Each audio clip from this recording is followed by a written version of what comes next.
United Kingdom unveils plans to hold social media bosses liable for harmful content.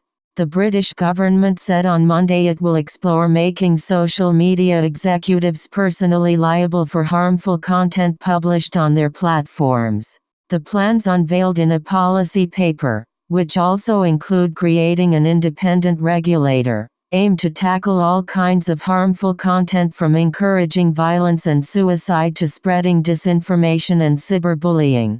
The issue has gained added urgency with Facebook's failure to immediately halt live streams of a March 15 attack by a self-avowed white supremacist on 2 mosques in New Zealand that killed 50 people. Prime Minister Theresa May warned tech companies they had not done enough to protect users and that her government intended to put a legal duty of care on the firms to keep people safe.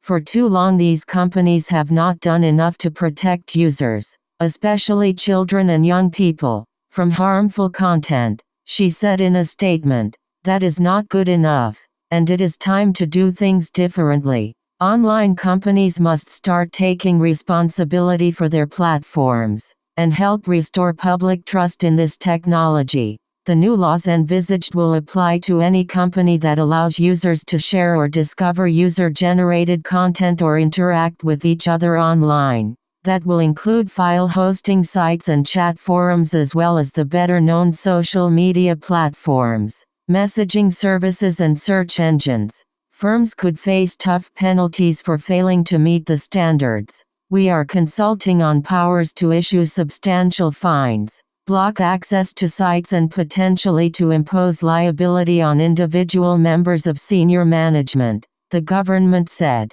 Under the proposals, a new regulator would have the power to force platforms and others to publish annual transparency reports. They would include the levels of harmful content disseminated on their sites and how they addressed the problem. The regulator will also be able to issue codes of practice, which could compel companies to meet certain requirements, such as hiring fact-checkers, particularly during election periods. The era of self-regulation for online companies is over, Digital Secretary Jeremy Wright said, adding he wanted the sector to be part of the solution.